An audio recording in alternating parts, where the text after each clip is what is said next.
Hello, and welcome to another edition of Personal Health and Fitness. I'm your host, Chad Marshak. Our show today is called Body Weight Exercises, and to my left, got Henry Hurwitz, who's a trainer here at Body Symmetry, and Katie Fowler, who's also our newest trainer at Body Symmetry. We're going to share with you today a lot of information. People think that they have to have a lot of equipment in order to perform some type of a fitness routine. You don't, and we're going to share with you, again, basic, intermediate, and advanced exercises using minimal equipment. Your body is your best tool. I mean, you can do so much with your human body. If you could only pick one piece of equipment,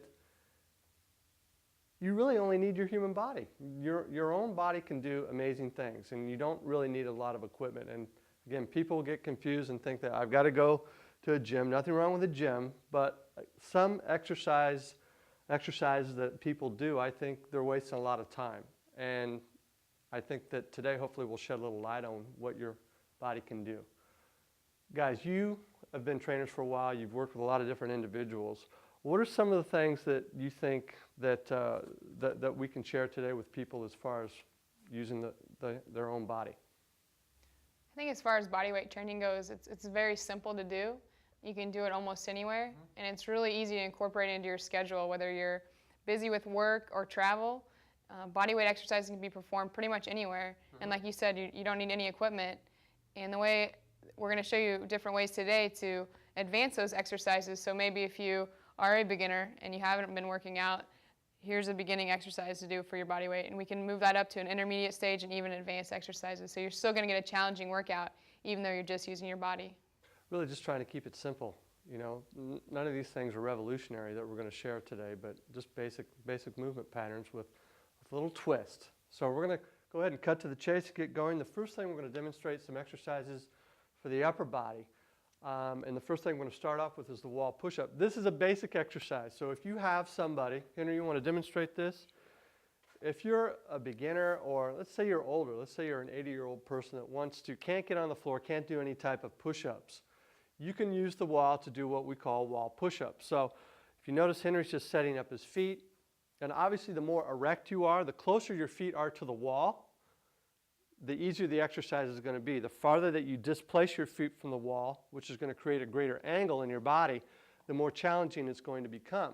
So you can start, obviously, upright. If you don't have much strength, you can start in an upright position and gradually progress your feet, move your feet back as you become stronger, say, over the coming weeks. So for an example, maybe you would want to do 3 sets of 12 to 15 repetitions, and then if you are proficient doing 15 reps and it's easy, the next time you exercise, say 2-3 days later, you're going to gradually push your feet away from the wall a little bit more. If you want to, say, increase your or make it a little bit more of a balance challenge, you can place one foot on the ground, lifting one foot off. Again, you can also tweak your hands by positioning your hands, say, asymmetrically, where one is high, one is low.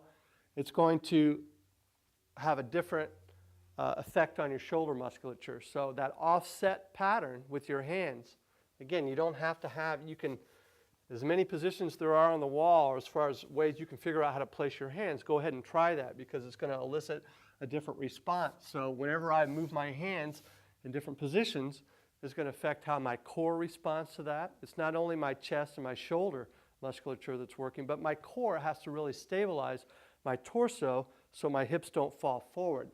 All right? My abdominal muscles are definitely working here when I do this. So it's a way to work the core stabilizers as well, not just your shoulders and chest and arms. Any questions on that one? Pretty basic and straightforward. Now, if we want to go ahead and advance that and do some modified push-ups on the floor, let's go ahead and demonstrate that. Katie, what do you know about modified push-ups on the floor, which I would classify as more of an intermediate exercise? Definitely. Well, first, if you're beginning on the floor, I think the best way to start out with, if you're moving straight from the wall, is just to start out on the knees. Okay. And really, you're just going to lower your chest as far down to the floor and then back up. What about elbow placement positioning? What about hand positioning? How you can tweak all of those things as well. When I'm teaching someone how to do a push-up initially, usually I tell them I like close grip push-ups because I like the strain that it takes off the shoulder. And to perform a close grip push-up, you're really just trying to take your thumbs right to your armpits, and then back up, keeping your elbows in nice and tight. Okay. What about your core, the positioning through your lower back? If you turn more to the side here, maybe we can get a better shot of this. Some people have a tendency when they go down, let's go ahead and do it the wrong way. They let their hips sag so they've got a nice bend in their back when they go down. And this isn't a safe way necessarily or an effective way to do this exercise. So keep your hips kind of up, make sure that you don't have any sway in your lower back, and then go ahead and execute the exercise, just down and up. And again, your rep scheme, how many repetitions you're going to do is going to be dependent on what your goals are, but general rule of thumb, if you're just shooting for general fitness, anywhere between 8 and 15 repetitions. Now, if let's say you can do 15 reps easily, then that would be considered, if you take your knees off the ground, maybe a little bit more advanced, a conventional push-up. And Henry, you want to demonstrate that one? So general push-up, again, rule of thumb here is to make sure that you don't have any sway in your lower back. And if you have a history of shoulder problems, then bring your hands in closer, like Katie mentioned, so that your elbows are more at your sides. It's not quite as destructive to your shoulders. A lot of people have issues with their shoulders, and there are ways to modify movements, all exercises, which are going to allow you to still perform that movement, but in a safe manner where you're not going to exacerbate your condition. Again, if you want to offset your hands, you can do that. So if Henry has one hand forward, one hand back, it's going to elicit a different response in your body. This offset and or asymmetrical hand positioning is going to tweak your core a little bit differently, tweak your shoulders a little bit differently, and or make it a little bit more of a challenge. Anything to add to that one, guys? Okay, so that's it for the push-ups. Next, Katie, you're going to do the Ys, Ts, Ms, Ls, and Ws. And this is more for scapular stability, mobility, and for posture, right? You want to go ahead and take this one? Yeah, generally when we're doing these exercises, like Chad was saying, for scapular mobility and stability, and also when you're bringing your shoulder blades back, that's also going to have a major effect on your posture. Right. So these are great exercises for pretty much everyone in the general population. So you're here. I usually tell people try to keep your chest parallel to the floor. And like we said, the names of the exercise are Ys, Ts, Ms, and Ws. And that's the basic pattern that your arms are making. So your Y is going to look like so, just kind of extending your arms out, about 45-degree angle here.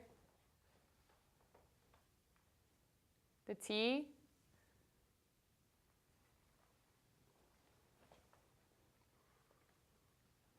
arms are going straight out. You should feel a big squeeze in between those shoulder blades. The M, palms are going to be facing forward, going straight back. And the W, similar to, I guess we call this the chicken wings here, bringing those elbows straight back. Katie, how important is spine angle, positioning your hips? If you move like to the side and discuss how you want to set up for this, it seems to me, people I've encountered, especially in the beginners, novices, that they're not able to really get their body in proper alignment. You want to discuss maybe tips on how you could do that and exactly where you need to position your hips and your spine? My goal when I'm working with the client is to get them to set their hips back initially to get to that position, almost like you're sitting in a chair. And that's going to be tough because a lot of people don't have that mobility in their hips like you're talking about. But when they're going down, I like about 45-degree angle. Sometimes too, just to make, if you can get to your chest parallel to the floor, I think that's great. But a lot of times just set to here. And remember, you really have to bend your knees and stick your hips out to get that to that position. And then you'll be able to execute the movement, the T. Was there an L, or did we just write that L? Oh, there's an L too. On the L, you're going to shrug up, 90 degrees on the elbows straight up, and rotate up.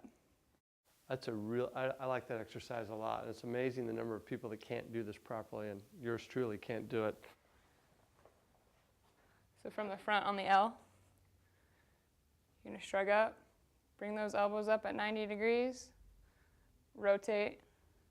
Really nice for your mid and lower traps and your rotator cuff musculature as well. You have really healthy shoulders. You make it look really easy. And for a lot of people, those are difficult, but those are all good tips. So, for example, how many sets would you want to do on that? How many repetitions? I would do about 8 reps of each one. And you can also break it up amongst your week. So maybe on Mondays and Tuesdays, you're going to do your Ys and your Ts. And maybe another 2 days in the week, you're going to do your Ws, your Ls, and your Ms. It really, I would say 8 reps, 8 to 12 reps, 2 to 3 sets. 2 to 3 times per week would be good. Rest a minute or so, 60 seconds between sets? I would say that would be pretty optimal rest. All right, now we're going to move on to chin-ups and pull-ups. This is a true body weight exercise. Henry and Katie, they're going to be the demonstrators. Some people that I don't have enough upper body strength to do a pull-up. And again, there are all kinds of different hand variations and grip variations that you can use when you're doing various pull-ups, chin-ups. Let's say I'm a beginner, but I want to learn how to do this. You can use a partner. You can do partner assisted. You could actually do what I call barbell assisted, where you place your foot on a bar. And you can also do super tube assisted. So we're going to demonstrate all 3 of those, what I would consider beginner and or intermediate forms of doing it. First, the barbell. If you have a barbell, you place the barbell below, say, about mid-shin height. So obviously you have to have a pull-up rack if you're going to do this, and or a power rack. And let's say you use an underhand grip. You'd put one foot and or both feet on the barbell and pull up. Obviously, if you have both feet, it's going to make it a little easier. If you have just one foot, it's going to reposition your hips slightly. Again, you can vary your grip on all kinds of pull-ups and chin-ups if you want. But this is a really nice way to do this. If you want to do partner assisted, Katie, you want to do some partner assisted ones? Sure. So I'm going to be the partner assisting you. Okay. She's going to grab the bar, she's going to cross her feet, and I'm going to actually grab her feet and help lift her. So I'm going to provide support. So you can do these. I'm going to grab your shins, and she's going to pull up. So I'm giving her assistance here, and she can actually press her shins into my hand, which is going to allow her, at her own discretion, to use as much, that's good, as much as me is what she wants. Obviously the partner needs to be strong enough to kind of provide enough support to allow the person you're holding to execute the exercise. All right. The other format, the other way of doing this is with this super tube. All right. You want to demonstrate that too, Katie? This is what this looks like. You have that? And she ties it. You want to untie it and then show how it works, how to tie it. These super bands are really cool. It's a nice little tool. And they come in different tensions, obviously, as all tubing and or bands do. And you're going to loop it over the top of a pull-up bar and slide the other end through and then pull. So you've got kind of a nice, tight tube there, so it's not going to go anywhere. And you can do these a couple of ways, right, Katie? Okay, so what are you doing here? Here I'm going to place it on my knee. This is going to be a little bit more difficult. The other option is to actually pull it down. You might need a partner to help you, and actually place it around your foot. Got it? Yep. Don't let it fly up and hit me. You're good. Got it? All right. Got it.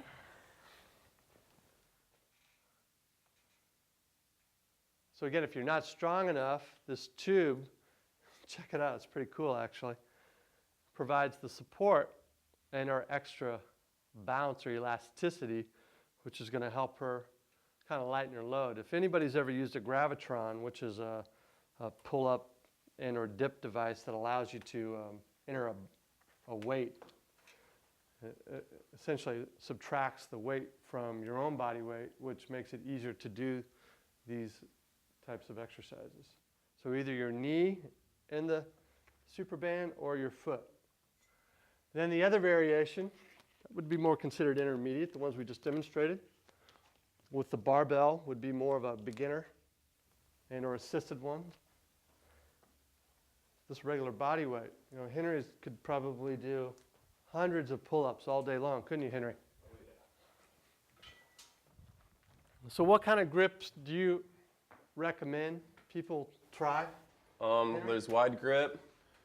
The wider you get, obviously the harder it's going to get. You can start right here.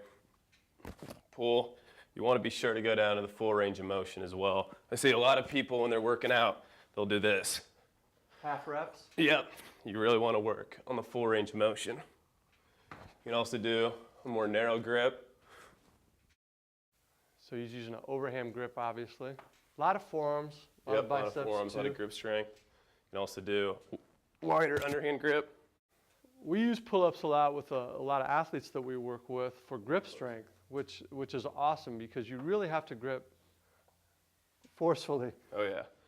Then, I mean, the more advanced you get, you can put weights in between your legs Right. if you just want to grab. So if I want to take a medicine ball, let's go with this is a 6-pound med ball, and place it between his feet, or he kind of pulls it up with his heels into his hamstrings, and that's the way to make it a little bit more challenging. All right.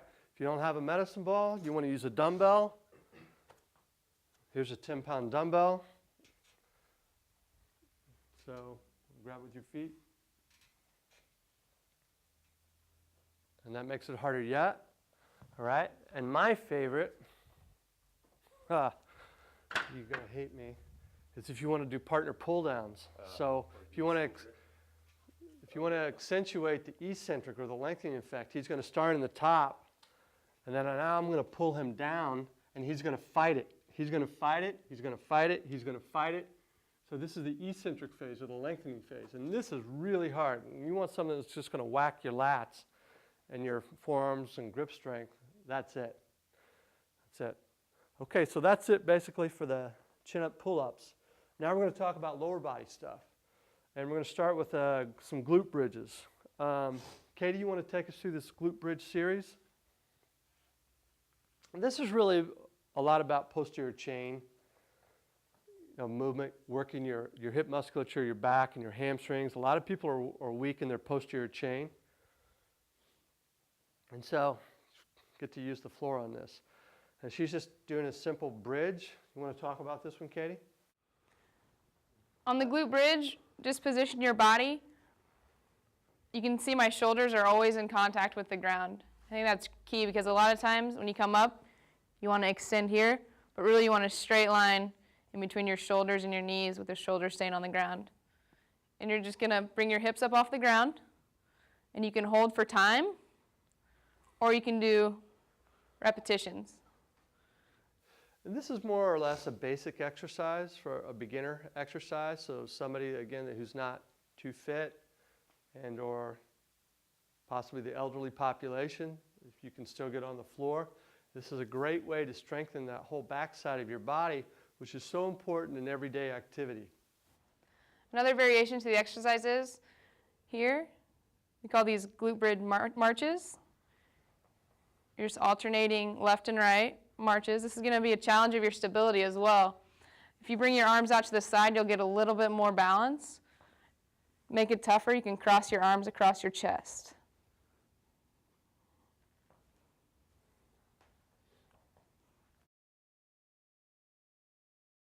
Do we have, those are the basic ones. Now we're going to go ahead and move on to some of the intermediate or the advanced ones.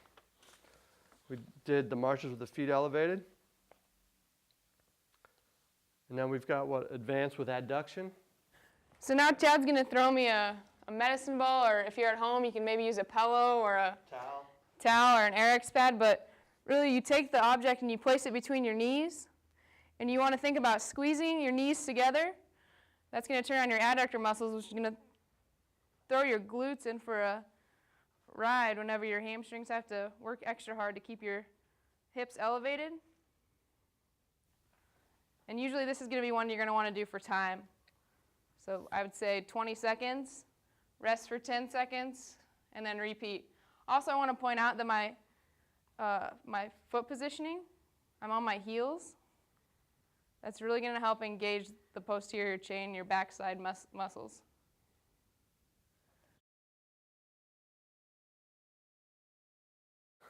Okay, now we're going to go ahead and talk about some single leg lowering. This is more hip range of motion, core stability. You want to take us through that? So single leg lowering, your feet are going to be straight up in the air. And you're just going to alternate lowering one as close to the ground as you can, and then bring it back up.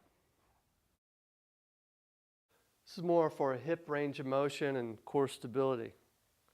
So lower back definitely in contact with the ground, engaging the core, making sure you, kind of that drawing in effect that you have to do with your belly button.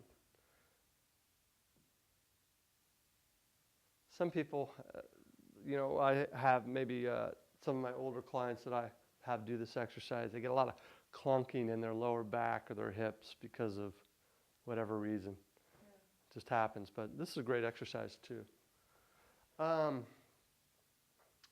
Squats.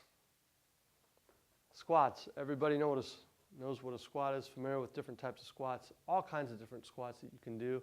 You don't have to have people think you have to load up a barbell or use dumbbells. That's not the case. You can make squats very difficult with your body weight. And let's talk about some of the basic squats. Squatting improves glute function, which our glutes are really important as we get older because it helps us do just about anything that we need to do if we want to be mobile. So you want to take us through some of the basic squatting techniques and just touch on some of the mechanical issues? Just for the basic squat, feet are going to be about a little bit wider than shoulder width. Isn't that how you guys usually teach? I usually say point the toes a little bit out. Basically, you're just going to want to sit back. Like we talked about earlier, setting the hips back. How important that is, really reaching back with your hips and sitting back and then driving up through your heels. To teach people how to sit back on their heels and to get their hips moving in the right direction, oftentimes you can displace your arms, either by holding an object out in front of you or, say, placing your hands out in front of you. You find that that actually helps? I think that does help because the balance issue is key for a lot of people. Right. And if you wanted to, go ahead and face me. Sometimes I'll take somebody who is very deconditioned and or elderly, and I'll actually hold their hands. So I'll hold onto my hands, and so allows them to kind of pull forward, maintain their balance, go ahead and sit down and back. But what happens is me pulling them slightly forward and me telling them to push their hips back, it forces them to use their heels, to keep their heels in contact with the ground, which is really important when you do any type of a squat, to drive through your heels. As you descend, drive through your heels, which is going to help, thank you, activate your hamstrings and your glute muscles. So if we want to advance it a little bit, obviously you can add weight to all of these exercises. But let's show how to make this exercise difficult without any weight, just using your own body weight, since that's the show today, body weight exercises. Single leg movement patterns, single leg squats. Let's talk about that. All right, single leg squat is going to be pretty much the same thing. Again, this is an advanced exercise, so I wouldn't necessarily say go ahead and jump into a single leg squat unless you've already shown that you've mastered that squat with 2 feet. But whenever I'm teaching someone single leg squat too, I think it's good to maybe have a chair behind you, something you can go for a benchmark. And I think actually we might use a box today. Sure, or you can use this the bench. bench.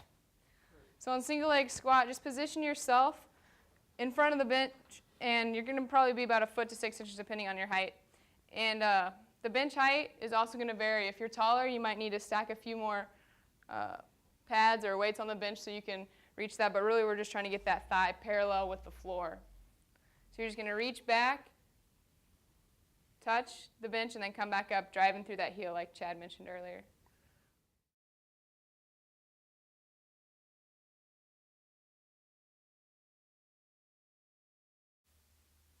And these are harder than what she's making them look. They look pretty easy when you do these, Katie. They look great, easy. And another thing, if you're having trouble balancing or you want to make it a little bit more difficult, you can throw a weight in each hand and just perform the same movement.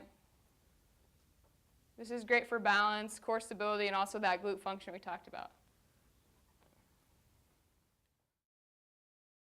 So let's ramp it up a notch.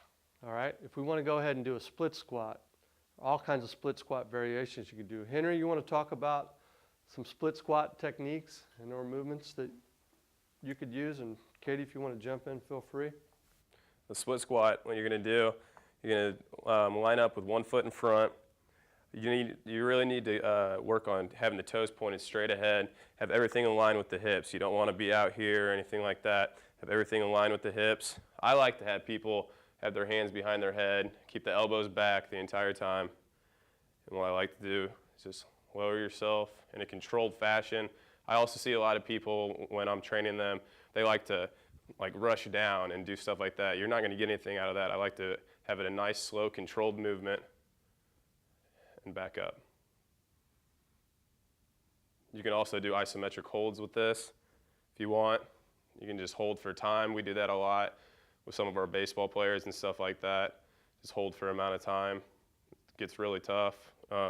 Like Chad and Katie were saying, really work on keeping the front heel down the entire time, so you're getting that glute and hamstring activation the whole time. That's great.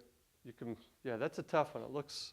You made it look easy, but again, that can become really difficult if you're already pre-fatigued from the other things you're doing, and then you hold that for, say, 45 seconds each leg. And another thing you can do also, with body weight to really rev it up, you can be in the split squat position, and you can do split jumps. And that's definitely hard. Yep. So, but I like that, a little bit more of a plyometric effect. We've got about 2 minutes left. Let's go ahead and talk about core mobility real quick. You want to talk about the alphabet and the leg swings?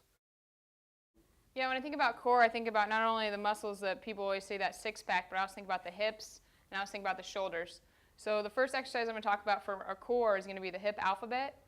This is a great exercise for everyone of all levels. It's really going to help that mobility of the hip, really keep your legs straight, and with your heel, write the letters of the alphabet all the way through. So as you see, I'm writing D, E. This is really going to challenge your balance.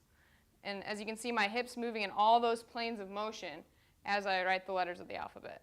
So I'd say go through one alphabet on each side 2 or 3 times a week, and that's going to help improve your mobility and your stability in your hips. If I am 83 years old and I've got some history of some problems or I don't have enough strength, is it okay to hold on to a chair or something? Definitely. stable? Having an anchor is a great way to start out if you're unsure of your balance.